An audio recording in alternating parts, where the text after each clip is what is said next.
नमस्कार मित्रमैत्रिणींनो, जर तुम्हाला आपल्या चॅनलवरच्या कथा आवडत असतील तर लाईक करत जात जा आणि चॅनलला सबस्क्राईब करून बाजूची घंटी दाबा आणि ऑलवर सेट करा.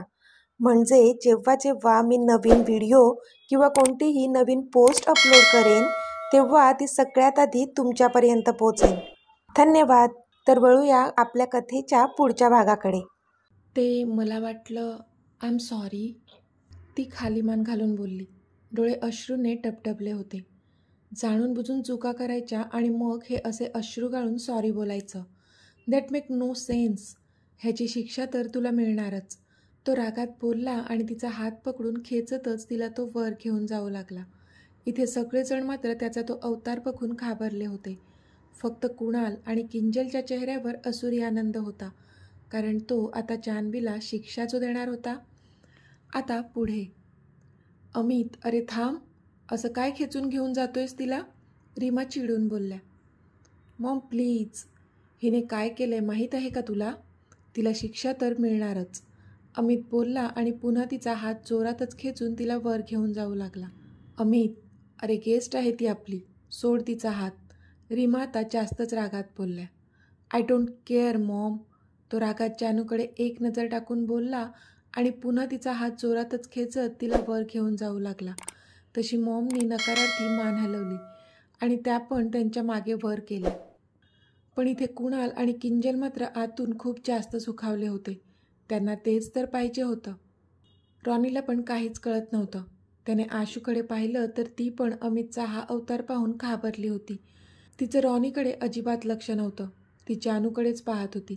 शेवटी मग ती पण त्यांच्या मागे गेली. तिच्या पाठोपाठ रॉनी, कुणाल आणि किंजल पण गेले. बाकीचे सगळेजण जानूच्या काळजीपोटी वर गेले होते. तर कुणाल आणि किंजल मात्र आता काय तमाशा होतोय हे पाहण्यासाठी एक्सायटेड होते. अमितने जानूला त्यांच्या त्याच जुन्या रेस्ट्रिक्टेड असलेल्या बेडरूममध्ये ढकललं आणि आता तो त्या दारावर दोन्ही हात ठेवून बाहेर उभे असलेल्या सगळ्यांकडे एक चळचळीत लूक देऊन उभा होता. तिने जो गुन्हा केलाय त्याची शिक्षा तर तिला मिळणारच आहे आणि ती मीच देणार. आणि तुम्ही सगळेजण इथून निघून जा. गो. तो जोरातच खेकसला आणि त्याने त्यांच्या तोंडावर दार लावून घेतलं. तसे सगळेजण घाबरले. मॅम प्लीज काहीतरी करा ना. अमितने तिला काही केलं तर? जानू, जानू. आशू आता रडकुंडीला आली होती. अश्विनी, डोंट वरी. अमित असं काहीच करणार नाही. माझे संस्कार आहेत त्याच्यावर. जास्तीत जास्त काय करू शकतो तो? तिला ओरडू शकतो, पास. त्यापुढे काहीच करणार नाही तो. चला आता आपण खाली जाऊया. अशी त्याची रूम साऊंडप्रूफ आहे, सो आत काय घडतंय काहीच समजणार नाही आपल्याला, रीमा बोलल्या. पण मॅम, जानू. तरी आशूला जानूची चिंता वाटत होती. अश्विनी, काही नाही होणार तिला. चल, रीमा बोलल्या. तशी मग आशू पण त्यांच्यासोबत खाली निघून गेली.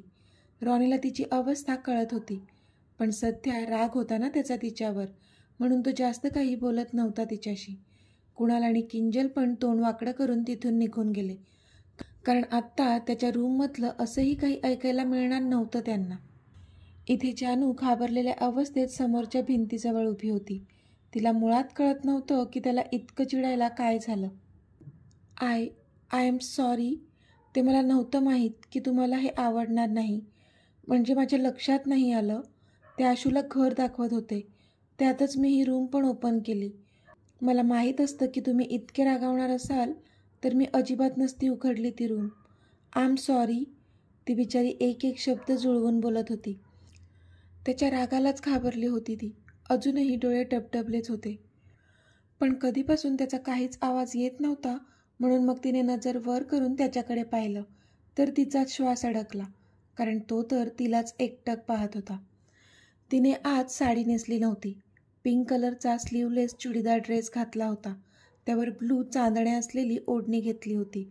जशी ती त्यांच्या लग्नाच्या आधी घालायची तसाच ड्रेस घालून आली होती ती. केस मोकळेच होते तिचे. त्यावर राऊंड इयरिंग्स घातले होते तिने कानात. ती आधी जशी दिसायची अगदी तशीच दिसत होती ती त्याला. त्यामुळे त्याच्या आधीच्या आठवणी जाग्या झाल्या होत्या तिला पाहून. तो चालत चालत आता तिच्या खूपच जवळ येऊन उभा राहिला होता आणि ती भिंतीला टेकून उभी होती. ब्युटिफुल. तो तिच्या चेहऱ्याकडे एकटक बघत बोलला. आणि ती त्याच्याकडे पाहतच राहिली. म्हणजे कधीपासून चिडलाय ना हा आपल्यावर. मग हे मध्येच काय ब्युटिफुल. तिच्या एका बाजूने एक हात भिंतीला टेकून आणि एक हात त्याच्या पॅन्टच्या खिशात ठेवून उभा होता तो. घरातल्याच कपड्यांवर होता. लूज व्हाईट कलरचं टी शर्ट आणि ब्लॅक ट्रॅक पॅन्ट घातली होती त्याने. त्यात त्याचे ते मेसी हेअर. आहा हा, कमालीचा अट्रॅक्टिव्ह दिसत होता तो. आणि त्याची ती तिच्यावर रोखलेली नजर. उफ, बास. तेवढंच काय ते पुरेसं होतं तिला पुन्हा एकदा घायल करायला. तो कधीपासून आपल्यावर चिडलाय हे देखील ती आता विसरून गेली होती. जान, त्याने तिला हळूवार साथ घातली. तशी कधीपासून त्याला एकटक बघत असलेली ती भानावर आली आणि तिने त्याच्यावरून स्वतःची नजर हटवली. तसं त्यालाच हसू आलं आणि तो हसलाही. पण ती मात्र आता गांगरून गेली होती. म्हणजे आता काय बोलावं ह्या हिटलरला. एक तर कधीपासून इतका चिडला होता माझ्यावर, आणि मगाशी तर काय ब्युटिफुल. आणि मग ह्या अशा कातील नजरेने माझ्याकडे बघत राहून मला हिप्नोटाईज करायचं आणि मग स्वतःच हे असं हसायचं. जा बाबा, मी तर बोलणारच नाही त्यांच्याशी, ती मनातच बडबडत होती. What happen Jan? तिच्या चेहऱ्यावरचे वेगवेगळे एक्सप्रेशन्स पाहून त्याने विचारलं. कारण त्याला आता कळतच नव्हतं की नक्की ती आपल्यावर रागावली आहे की मग तिचं आपल्यावरचं प्रेम उतू जात आहे. मला उशीर होतोय, मी निघते, ती लटक्या रागात बोलली आणि त्याला क्रॉस करून तिथून निघू जाऊ लागली. पण ती पुढे जाऊच शकली नाही, कारण त्याने तिचा हात ओढून तिला मागून आपल्या मिठीत घेतलं होतं. आय एम सॉरी जान, तो तिच्या खांद्यावर डोकं ठेवून हळूच तिच्या कानात बोलला. तसा तिने एक दीर्घ श्वास घेतला, कारण बोलताना त्याचे ओठ तिच्या कानाला स्पर्शून गेले होते. त्यामुळे तिला हुडहुडी भरली होती अंगात. हे बरं आहे, आधी ओरडायचं आणि मग सॉरी बोलायचं, ती पुन्हा लटक्या रागात बोलली.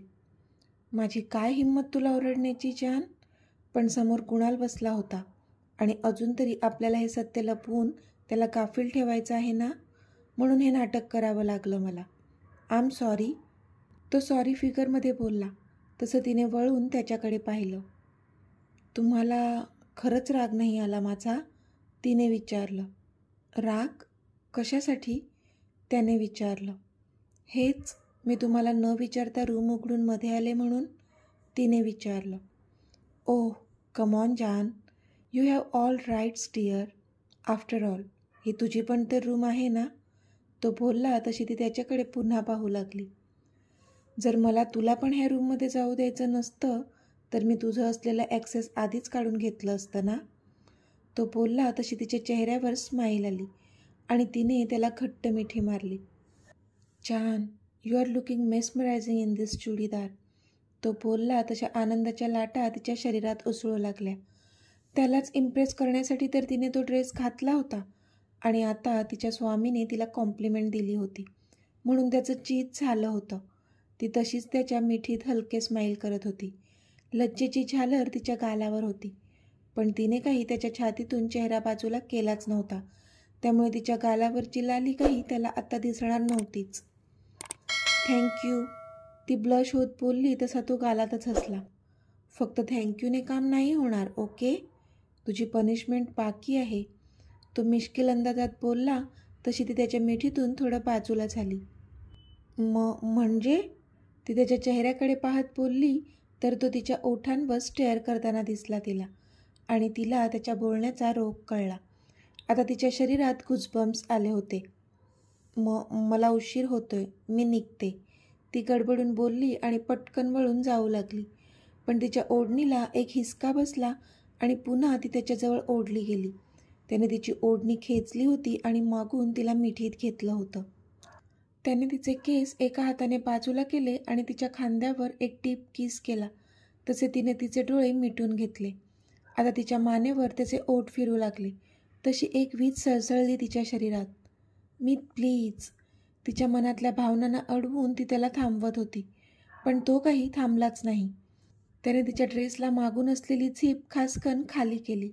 तसा तिच्या पोटात गोळाच आला आणि तो मात्र तिच्या त्या उघड्या गोऱ्या पाठीवरून त्याचा राकट हात फिरवू लागला. आणि इथे हिने तिची पाठ आकसून घेतली आणि डोळे कच्च मिटून घेतले. आता त्याचे ओठसुद्धा तिच्या पाठीवर रेंगाळू लागले. तशी ती सुन्न झाली. तिला त्याला थांबवायचं होतं, पण नाही, तिच्याच्याने नव्हतं होत ते. आवडत होतं तिला त्याचं असं तिच्यावर प्रेमाचा वर्षाव करणं. त्याच्या स्पर्शात ती पण आता बेभान झाली होती. पण जसा त्याचा आवेग वाढला तिला सगळं असह्य होऊ लागलं आणि ती पटकन त्याच्या बाजूने वळली. पण तिच्या स्पर्शाची धुंदी चढलेला तो मात्र थांबला नाही. त्याने तिला जवळ ओढून तिच्या ओठांना स्वतःच्या ओठांमध्ये बंदिस्त केलं आणि उत्कटतेने तिला किस करू लागला तो. ती पण त्याला तेवढाच रिस्पॉन्स देऊ लागली. आज इतक्या वर्षांनी दोघेही एकमेकांवर प्रेमाची बरसात करत होते त्या किसद्वारे. त्यामुळे त्यांचा तो किस पण स्पेशल होता. ती जेवढ्या उत्कटतेने त्याला अनुभवत होती तेवढेच अश्रू तिच्या डोळ्यांतून वाहत होते. ज्या प्रेमासाठी ती इतकी वर्षे आसुसली होती ते प्रेम आज तिला मिळत होतं, त्याच्याकडूनच, तिच्या वन अँड ओनली आवडत्या व्यक्तीकडून. त्यामुळे आज तिचे डोळे पण भरून वाहत होते. बराच वेळ दोघेही एकमेकांमध्ये गुंतले होते. पण जसा तिचा श्वास फुलू लागला तिने त्याच्या छातीवर ताप दिला आणि त्याला बाजूला केलं. पण त्याने पुन्हा तिला जवळ ओढलं. ती त्याच्या नजरेत बघत होती. त्या नजरेत तिला फक्त आणि फक्त प्रेम दिसत होतं, अगदी ओसंडून वाहणारं प्रेम. ती त्याला बघण्यात गुंग झाली होती. तोच तिला त्याचे हात तिच्या पाठीवर जाणवले. तसं तिला कळलं की तो तिच्या ड्रेसची ओपन केलेली झीप हळूहळू लावत होता. आता ती झीप लावून झाली होती आणि तो तिच्याकडे पाहून हसत होता. तशी ती अजूनच लाजली आणि तिने स्वतःला पुन्हा त्याच्या मिठीत झोकून दिलं. मीत, तुम्ही आपली बेडरूम का रेस्ट्रिक्ट केली होती? थोड्या वेळाने तिने तिच्या मनातला प्रश्न विचारला. तसा तो काही क्षणासाठी शांत झाला. आय एम सॉरी जान. आपल्या बेडरूममध्ये मला सतत आपल्या आठवणी मनात वादळ उठवत होत्या, ज्या मला माझ्या आयुष्यात नको होत्या. तुझ्यावरच्या तिरस्कारापोटी मी हे सगळं करत होतो. पण ह्या इतक्या वर्षात मी एका क्षणासाठी सुद्धा तुला विसरू शकलो नाही. तू तर माझी आत्मा आहेस. मग आत्मा शरीरापासून वेगळी कशी होऊ शकते ना? पण मी मूर्ख होतो, जे की मला वाटत होतं की असं करून तू माझ्या मनातून निघून जाशील. मी जितकं तुला विसरण्याचा प्रयत्न करत होतो तू तितकीच माझ्या तना मनावर हावी होत होती. तो बोलला तशी ती पुन्हा त्याला बिलगली. आय एम सॉरी, ती बोलली. नो जान, डोंट बी. तुझी तर मजबुरी होती. पण मी साफ चुकलो. मी तुझा शोध घ्यायला हवा होता. माझ्या एका चुकीमुळे इतकी वर्षे माझी जानला हा दुरावा सहन करावा लागला. इतकी वर्षे माझ्या मुलांना त्यांच्या वडिलांचं प्रेम नाही मिळू शकलं, फक्त माझ्या चुकीमुळे. पण आत्ता नाही. आपल्या मुलांना मी इतकं प्रेम देईन ना की ह्या मागच्या वर्षांची सगळी कसर मी भरून काढेन. तो तिच्या भोवतीची मिठी घट्ट करत बोलला. तशी तिच्या चेहऱ्यावर स्माईल आली. जान, मी ना खूप जास्त एक्सायटेड आहे त्यांना भेटायला. कधी एकदा त्या दोघांना कडकडून मिठी मारतो असं झालंय मला. आज संध्याकाळी मी येऊ का त्यांना भेटायला? त्याने विचारलं. तशी ती त्याच्याकडे पाहू लागली. आज? तिने विचारलं. हो आज. का? काही प्रॉब्लेम आहे का? त्याने विचारलं. नाही, काहीच प्रॉब्लेम नाही आहे मीत. पण मुलांना काय आणि कसं सांगणार? आणि तो कुणाल, त्याचं काय? त्याला संशय आला तर? तिने तिच्या मनातल्या सगळ्या शंका त्याला विचारल्या. मुलांना काय सांगायचं ते तू बघून घे. पण आज मी त्यांना भेटणारच. आणि कुणालचं म्हणशील तर त्याची चिंता तू नको करूस. त्याला आज कामामध्ये असा अडकवतो ना की त्याचं दुसरीकडे कुठे लक्ष जाणार सुद्धा नाही. आणि आजचा हा इन्सिडेंट बघून तर मला वाटतं तो तुझ्यावरचा त्याचा वॉच पण काढून टाकेल. तो हसत बोलला. तशी ती त्याला डोळे बारीक करून पाहू लागली. आय एम सॉरी जान. तो कानाला हात पकडून क्यूट फेस करून बोलला. तशी मग ती पण शांत झाली. चल आता जाऊया खाली, तुला जेवायचं पण आहे ना? तो बोलला. पोट भरलं माझं, ती त्याच्या छातीवर डोकं ठेवून बोलली. तसा तो गालातच हसला. अच्छा, अजून भूक लागली असेल तर मी, तो तिच्या मानेमध्ये हात घालत बोलला. तसं तिने त्याला दूर ढकललं. मी, पास ना, चला आता खाली जाऊया, ती लटक्या रागात बोलली. ओके चल, तो बोलला. 1 मिनिट, ती बोलली. तसा तो जागीच थांबला. काय झालं? त्याने विचारलं. आरशात तोंड बघा एकदा. तिने त्याचा चेहरा आरशाजवळ नेऊन त्याला दाखवला आणि ते बघून दोघेही एकसाथ हसू लागले. बाकी लिपस्टिकची टेस्ट स्वीट आहे हा तुझी, अगदी तुझ्यासारखी. तो स्वतःचे ओठ नॅपकिनने पुसत बोलला. तशी ती अजूनच लाजली. आता ओके आहे का? त्याने त्याचं तोंड पुन्हा पुसत विचारलं. हो, चला आता, ती बोलली आणि मग ते खाली जाऊ लागले. इथे खाली सगळे अस्वस्थपणे येरझाऱ्या मारत होते. अमितने जानूला काय शिक्षा केली असेल ह्याचा विचार करूनच आशू तर खूपच डिस्टर्ब झाली होती. रॉनीला तिची अवस्था बघवत नव्हती. तो नव्हता तिला असं रेसलेस पाहू शकत. तिच्या जवळ जाऊन तिला आधार द्यावा असं त्याला खूप वाटत होतं. पण बाकीचे सगळेजण तिथेच असल्यामुळे त्याला तिच्या जवळ जाता येत नव्हतं. रीमाला पण अमितचा रागच आला होता. कुणाल आणि किंजल मात्र आता पुढे काय बघायला मिळेल ह्यासाठी एक्सायटेड होते. इतक्यात त्यांना अमित जानूला पुन्हा स्टेअरकेसवरून हाताला पकडून खेचत घेऊन येताना दिसला. तसे सगळेजण पुन्हा काळजीत पडले, कारण अमितच्या चेहऱ्यावर अजूनही राग होता आणि जानूच्या डोळ्यात अश्रू. तर मित्रमैत्रिणींनो, आजचा भाग तुम्हाला कसा वाटला ते मला कमेंटमध्ये सांगा.